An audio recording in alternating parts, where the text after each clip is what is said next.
আসসালামু আলাইকুম। প্রশ্নোত্তর পর্ব নিয়ে কখনোই আপনাদের সাথে ভিডিও করা হয়নি। আজকে আপনাদের কিছু প্রশ্নের জবাব আমি দেওয়ার চেষ্টা করব, যেটা বিভিন্ন সময়ে আপনারা বিভিন্ন কমেন্টে করেছেন। ছোটবেলা থেকে বাবা মার স্বপ্ন ছিল যাতে আমি মাদ্রাসায় লেখাপড়া করি। এর মধ্যে 1991 সালের 29শে এপ্রিল চট্টগ্রামে একটা ভয়াবহ জলোচ্ছ্বাস হয়। তো সেখানে আমরাও আক্রান্ত হয়েছিলাম।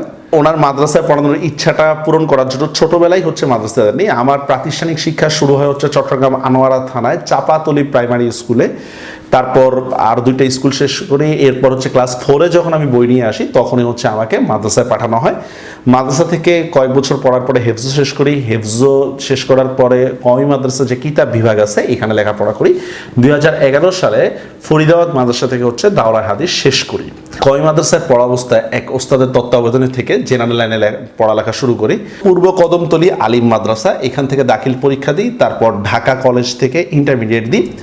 এরপর ঢাকা ভার্সিটি, জগন্নাথ ভার্সিটি দুইটি লেখাপড়া করি। এখানে একটা ইন্টারেস্টিং বিষয় আছে, মানে কওমি মাদ্রাসার দাওরা হাদিসের একটা পরীক্ষা হয়, বোর্ড পরীক্ষা, এটা বেফাক বলে। আমি তখন জগন্নাথ ভার্সিটিতে জার্নালিজমে পড়তেছি। তো এই বেফাকের পরীক্ষা, ফাইনাল পরীক্ষা, আর জার্নালিজমের ফার্স্ট সেমিস্টারের ফাইনাল পরীক্ষা একই দিন একই সময় পড়ে গেছে। আমি তো খুব কনফিউজড হলাম, কারণ মানে এখানে আমার 12 বছরের স্বপ্ন, আর ওখানে যদি আমি না পড়তে পারি তাহলে আমাকে জুনিয়রদের সাথে আবার পড়তে হবে। আমি জগন্নাথ ভার্সিটির পরীক্ষাটা ছেড়ে দিলাম। পরে ডাবিতে সেকেন্ড টাইমে আলহামদুলিল্লাহ আমার চান্স হয়। বাংলা পড়ানোর প্রতি আগ্রহ, আসলে পড়াবো যে কখনো এই কথা চিন্তাও করিনি। আমি যখন কওমি মাদ্রাসার শেষ বর্ষে পরীক্ষা দিই তখন চিন্তা করতেছিলাম আসলে আমরা কি করব, যে কি করা উচিত। যাই হোক, আমার এক ভাই সে বলতেছিল যে আপনি পড়ানো শুরু করেন। এখন কোন সাবজেক্ট পড়াবো, বাংলা, ইংরেজি নাকি আর কি? আমাদের সময় আইসিটি ছিল না, কারণ আমি আর্টসের, যেহেতু আমি তো সায়েন্সের সাবজেক্টগুলো পড়াইতে পারবো না।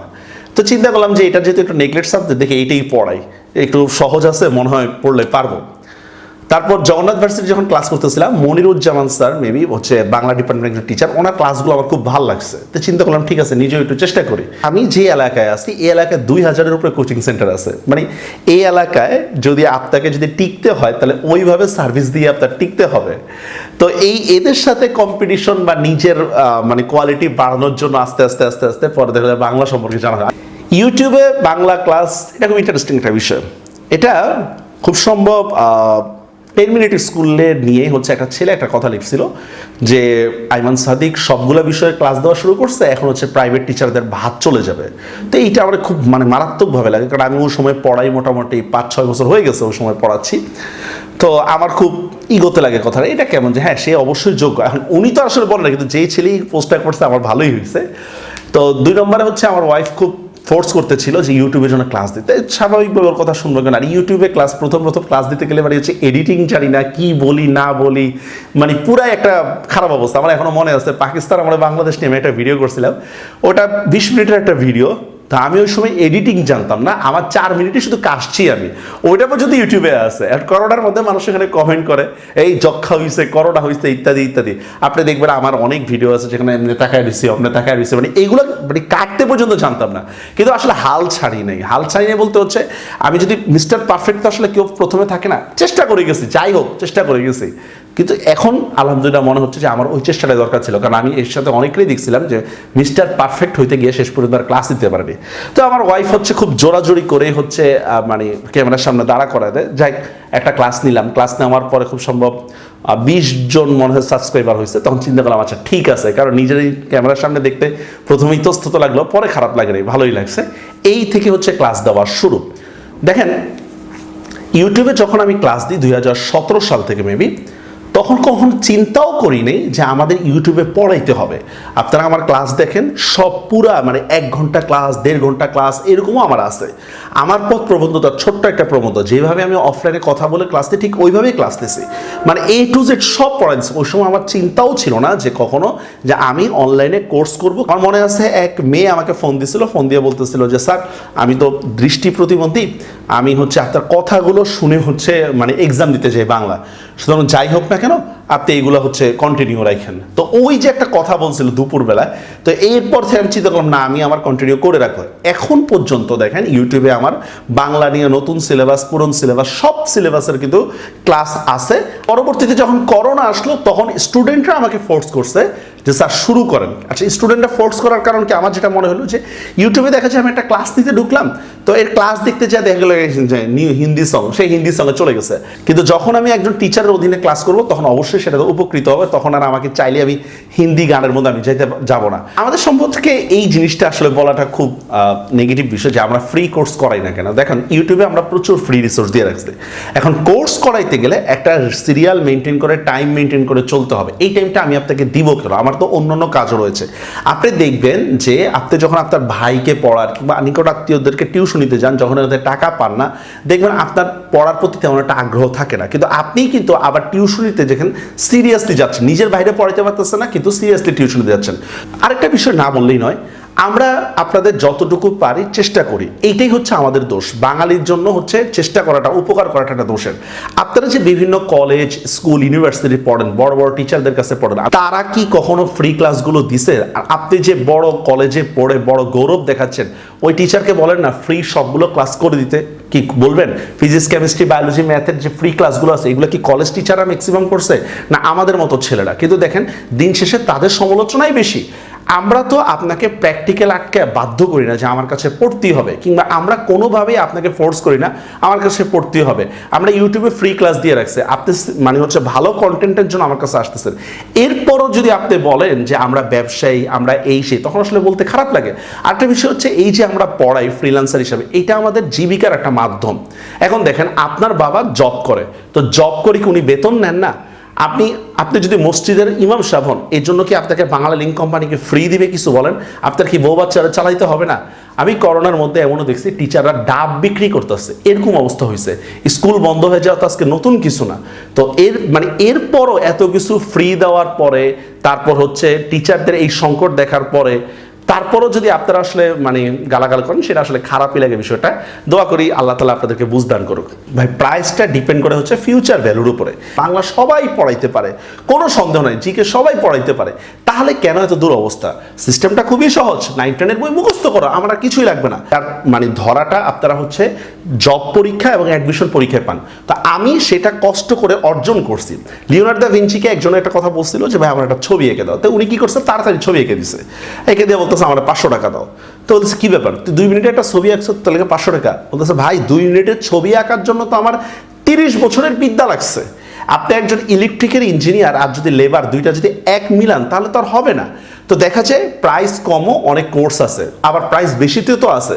তো দেখেন প্রাইস কমে যে কোর্সগুলো রয়েছে ম্যাক্সিমাম ক্ষেত্রে দেখা যাবে 5,000 স্টুডেন্টও এমন থাকে, 2-3,000 4,000 স্টুডেন্ট থাকে। ভাই এই স্টুডেন্টদেরকে কি কন্ট্রোল করাটা কিন্তু যে সেই বিষয় না।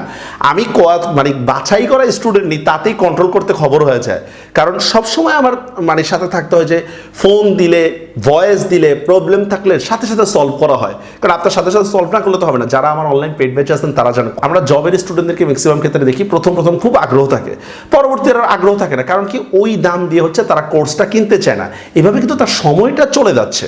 অনেকে হয়তো বলেন যে এরকম যে স্যার টাকা পয়সা নেই, ব্যবস্থা করতে পারতেছি না। ভাইয়া আপনি যদি কষ্টে থাকেন তাহলে আপনাকে কোর্স করতে হবে কেন, এটাই তো বুঝতেছি না। আপনার কষ্ট আছেন, টাকা পয়সা নেই, কিন্তু আগ্রহ তো আছে।